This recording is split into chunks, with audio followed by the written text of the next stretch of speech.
co-founder of DLA Ignite. With me today, I've got Tim Ohai. So you've got two Tims today. Yeah. Tim squared. And Tim has written the great book, The Zen of Strategic Execution: The Principles for Execution You Were Never Taught. Tim, thank you so much for coming on today. Where can people find you? Thank you. You want to find me at timohai.com, TIMOHAI.com. You can also find me on LinkedIn, very active there. And so, Tim, first question, what was the inspiration behind the book? Living in corporate. I'll go back many years. I had a global role in a company called Shell Oil, and I was a junior guy, mid-level at best, and I was involved in some pretty big discussions around global OEM strategy at such, and it hit me. No one outside of the military veterans have been taught how to execute strategy. Okay. And even the military veterans in the room would say, hey, I've been taught strategy, how to execute it, but I can't use it in civilian life, because in the military, everything's in order. In civilian life, you have this thing called free will, and it gets in the way. So what I found was we were all working our butts off, and I'm talking senior leaders working really hard to try to fill the gaps, because nobody had been taught how to make all this stuff work. And that started me on a journey for many years that led me into digging deep with this, the company called Walmart, teaching Walmart how to do a strategic execution for their senior directors and directors. And that, even then, what I was teaching was wrong.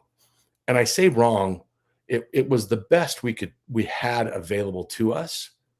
But the premise was off this idea that if you plan your work and work your plan, everything will come to light beautifully and land. No, that's not how it works. Everything looks great on paper until people get involved. So I restarted really with Henry Mintzberg's definition of strategy being a series of decisions. I'm going, well, if strategy is a series of decisions, shouldn't execution be the same thing? Shouldn't we be decision making, not planning? And I looked at then working with clients like the ones I mentioned, et cetera, and then going back into corporate at one point in Silicon Valley. And I just saw consistently people were undoing, redoing, or simply not doing decisions that needed to be made. And that, as I talk to everybody, I'm going, I'm going to do this thing. I'm going to write a book. We're going to do this. And we're going to go after it hard. I've been there, Tim. I've seen it. The subtitle of the book is the Principles of Execution You Were Never Taught. What is the single biggest lie or misconception leaders are taught in business school about how to execute a strategy? It's what I just said around the idea that strategy is a plan. It's not a plan. It's an environment of decision making. So the question I give leaders is, are you a leader because you have great plans, or are you a leader because you make environments of great decision making? And the test I give them is, can you turn your back? Can you go on vacation? Can you go on holiday? Can you leave the room? How confident are you that great decisions are being made when you're not in the room?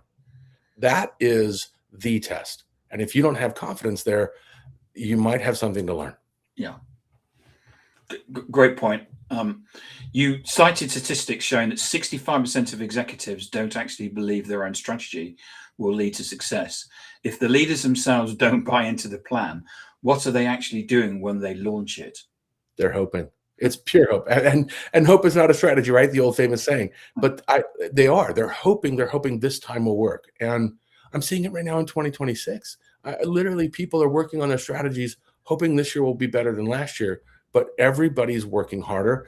There's still another round of layoffs. There's still another round of chaos geopolitically. Nothing is going to stabilize, I think, for a while, partially because of just the part of history that we're living within. I mean, this is like living in a history chapter of a book in university. It's just crazy, everything that's going on. But everybody's been probably hoping or clinging to this idea that if we can get through this, it'll stabilize again. I'm going, no. Welcome to the ocean. I live in Hawaii, so I'm looking right out at the ocean right now, and the water is constantly moving, the waves are constantly going, and nothing is stable. And you may need to make peace with that. Islands will happen, but that you have to know how to navigate to them. I agree. You frequently say that that execution has very little to do with the strategic plan itself. If the plan isn't the driver of execution, what is? Yeah, Man, Tim, we're getting into some pretty deep stuff. So my background, and intentionally, I chose to get a master's in industrial organizational psychology instead of an MBA. And I did Yep. that because everything looks great on paper until people get involved. So I told my boss, I'm like, well, why don't we figure out this people stuff that seems to keep getting in the way? It's not the math. The math always works. So that is probably our biggest obstacle, is what's going on in our heads and our hearts. And I call it the ego fear loop. In the book, I explain it in detail, but essentially we have core drives. We want to be good at something. We want to mean something to someone else, and we want to have the freedom to make our own choices. Those core human drives that are universal get distorted, and we want to be successful, significant, and in control. The problem with that is the moment you create an identity attachment to those three things: success, significance, and control, the way the ego, the human ego, works is that's how we create fears. Anything that becomes a threat to our sense of self becomes a fear. Yep. And so we become afraid of failing, afraid of rejection, and afraid of risk. And I watch great decision makers crumble the moment they're afraid of failing, they're afraid of rejection, or they're afraid of risk. And it's this loop that is honestly, that's the Zen part of the book. If you can master yourself, you can master the situation. If you cannot master yourself, you'll never master the situation. Right. Your background is in industrial organizational psychology. How does emotional pressure and stress after human decision making? How does emotional pressure and stress alter human decision making when a team is trying to hit a complex corporate milestone? Well, let's build right off of that. So let's say we've got this ego fear loop that's present in the room, and we've all been in those meetings where people are posturing, they're trying to look really good, etc. What's happening is their amygdala, the part of the brain that's pure emotion, fear-based, designed to process first, has hijacked the prefrontal cortex. So it's the middle part of the brain hijacking the part of us that problem solves. Yep. It limits our aperture. We can't see the real problem. So I was talking about get neutral first, so that you can then figure out what the real problem is, and then figure out your outcomes and paths from there. But if you can't get neutral first, and I'll be blunt, there's a lot of noise around growth mindset. I love growth mindset. It does not work if you cannot get neutral first. Yeah. I cannot see failure as an opportunity for growth if I can't get neutral and say, you know what, it's okay if I fail or succeed. It's not, this is about, I'm going to do my best. And my best is all I can do.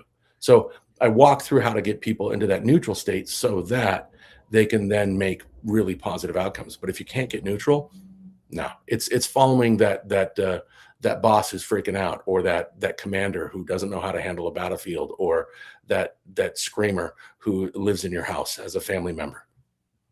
Yeah, I've seen it in boardrooms where people basically get emotional about stuff, and they just become and they can't get, as you say, into neutral to actually get into the problem solving piece. Yeah. And it's everybody. We all have our moments. The key is how quickly can we recover? I need to be very aware of that. I'm doing it. Oh gosh. Okay. And the key is this: as soon as I'm negative or critical, as soon as I'm thinking negative, critical thoughts, my amygdala is starting to take over. And if I can recognize, ooh, that's negative, that's not curious, I can challenge with curiosity. I don't need to challenge with negativity. And there's the difference. In the book, you challenge leaders by asking, how confident are you that great decisions are being made when you're not in the room? How do we build an environment where people make the right choices autonomously without relying on constant oversight? Great question. So the book goes deep into all of that. And there's a framework that I introduce that it's my own model, but it's just based off of literally decades of experience from Fortune 1 to startups in South Africa. It all works. Everybody wants a great culture, but you cannot have a great culture without really good trust-based accountability, not fear-based accountability. Fear-based accountability gives you compliance, but it also distorts your culture. So you need both accountability and culture to make great decisions, but you can already see there's a pattern. I need accountability before I have culture. Well, in order for me to have really good trust-based accountability, what else needs to be on the table? Engagement. I need people who want to be there. I need people who are saying, I'm in. And that engagement opens the door to accountability. But if I want real engagement, they have to be empowered.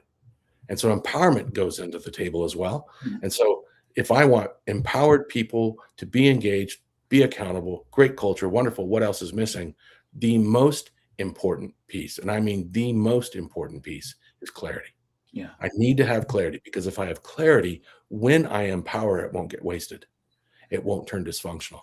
So we need clarity first, then empowerment, then engagement, accountability, culture. And then that creates a continuous improvement wheel, a flywheel, if you will. That culture does feed back into the next round, but it always starts with clarity, because culture is the outcome, not the input. I think that's so important, Tim. As a leader, it's so hard as well.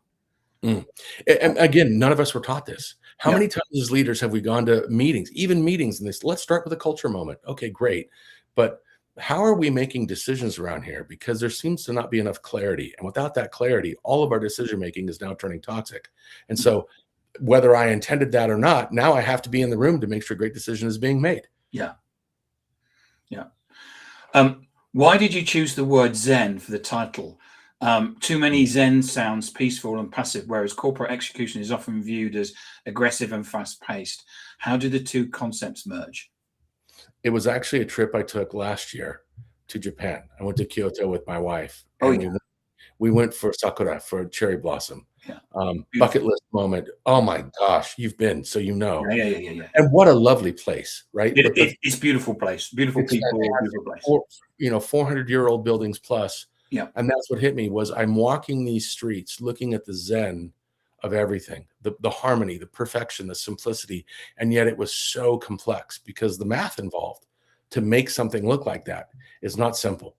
To go look at a building that has huge tree trunk size columns with floating pedestals on stone. So if an earthquake hits, the entire thing shakes and then just settles back into place. Yep. Without a single nail, just blew my mind. And I'm going, that is execution. It is the essence of something in a core, simple way that is so clean and yet maintains all of the complexity. And so that was my challenge for how I wrote the book. So the book is actually, I made a target, 200 pages. We don't have time to read these big, long books. And I've been published by big publishers before, and they wanted these big books. And I'm like, no, that's not how we read. It's not how we think. So I used that experience to inspire a Zen approach to the book. And quite frankly, it forced my thinking to get even better. Yeah. Yeah. Actually, one of the things that I really liked about it, Tim, was that it was short. Yeah. I think I read it over the weekend or something like that, and it was. Yeah. And as a writer and as an author, someone said to me recently about my latest book, I deliberately did it was 25,000 words, and it was like someone said to me, "Hey, I read it over the weekend," and I'm thinking, surely you took years to read it. Yeah, right. No, but what do you remember? Like I read your most recent book, and I still have thoughts about it. I still think about it all the time, because it was so easy to digest. It was so easy to digest, and it was like it made sense. So the key is the book is something you can go back and reread. Yeah. Right. The book is designed, like, just come back to it and just look it up again, because it is one thing to know, it is another thing to do. Absolutely, yeah. You boldly stated that change management is a scam. Yeah.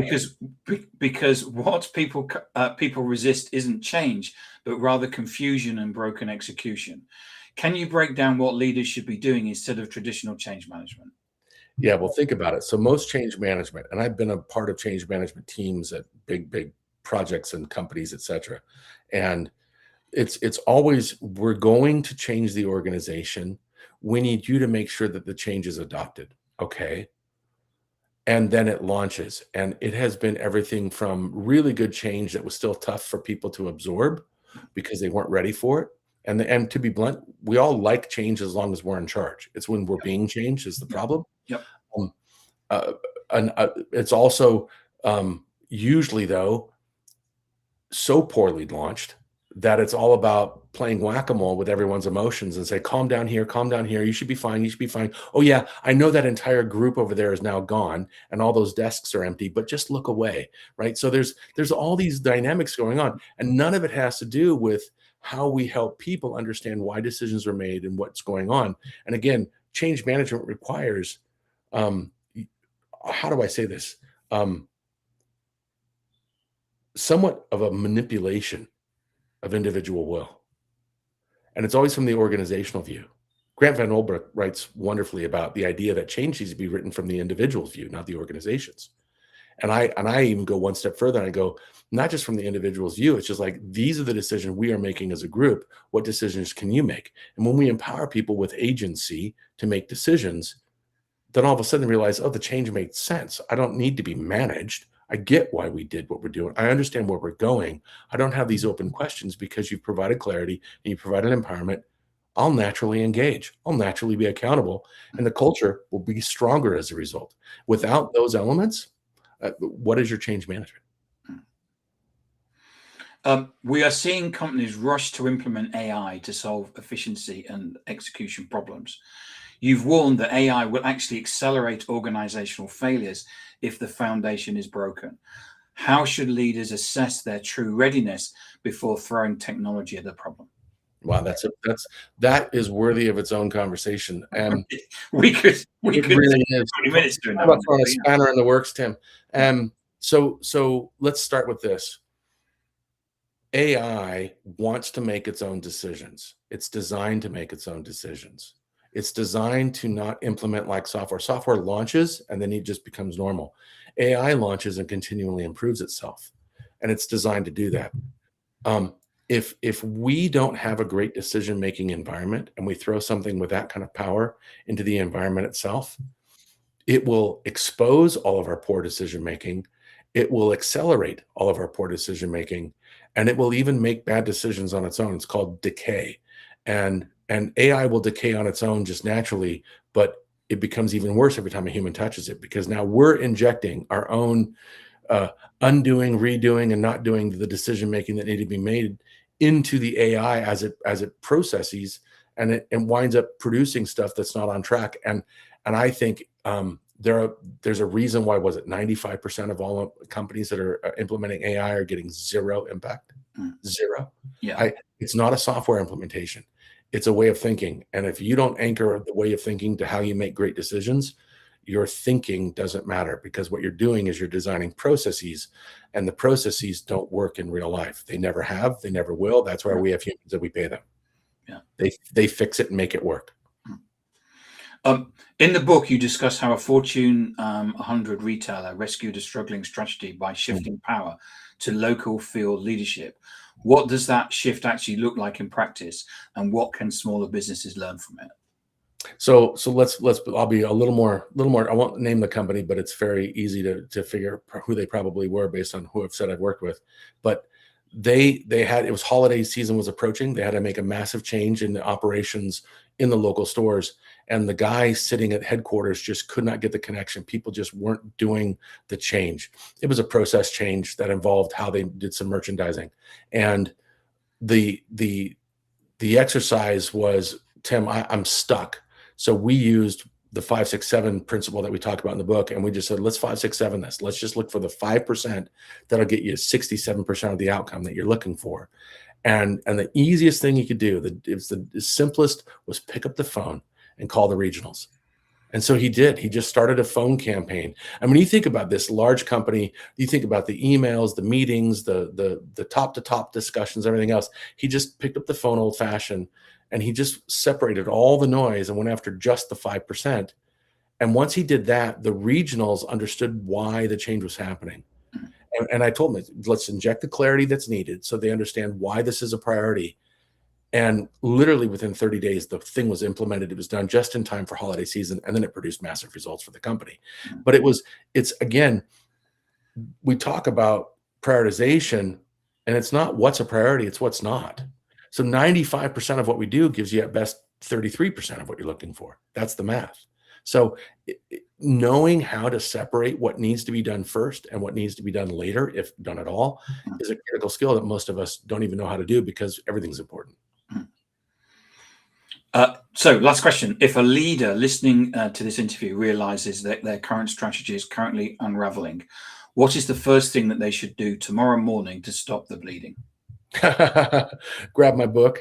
Honestly, I just grab my book. It's over my shoulder right there. The Zen of Strategic Execution. Find it on Amazon globally. Just grab a copy and just start reading. And I'll be honest, you don't even need to read the whole book. you can get through the first 2 sections on clarity and empowerment, and you will be full of things to go do. Most organizations that I walk in and work with the leadership team, at the very beginning, there's not enough clarity, and they didn't realize that it wasn't there. And once they see it, they can't unsee it. And then they're like, okay, we'll go fix this. And it's amazing. The whole principle is, if I inject clarity, the empowerment works better without having to do anything. And so does the engagement, the accountability, and the culture. And if I now tighten up my empowerment, oh my gosh, engagement starts to surge, and so does accountability and culture. I don't have to go through every single step. So the key is, the book will show you where the breakdown is so you can diagnose. It'll give you very practical best practices on what to do to fix that and address that and get it on track. And the most important thing is to start in order. Start with clarity, make sure that's sorted, then go to empowerment, then go to engagement. Don't start at accountability. Don't start at culture. You're chasing the tail. Tim, thank you so much for coming on and talking about your book, The Zen of Strategic Execution, the principles of execution you were never taught. You did mention it just now, but if I wanted to buy a copy, where can you get one from? Yeah, Amazon. And it doesn't matter what country you're in, it'll show up. It will show, absolutely. And where can we find more about you? So like I said, you go to timohai.com is it's my website and everything else. But if you just go on LinkedIn, I'm the only one out there. So it's you are unique. Yeah. It's helpful having a Hawaiian last name. But with that said, there's lots of articles, there's YouTube channels, there's all kinds of things you can go get to pull bits of my brain out. And then I'm always happy for an engagement. I'd love to chat. Find my Calendly link on my webpage, and we can set up a conversation if you really want to get serious about changing how you execute strategy. Excellent. Tim, thank you so much for coming on. Thanks for the book, and thank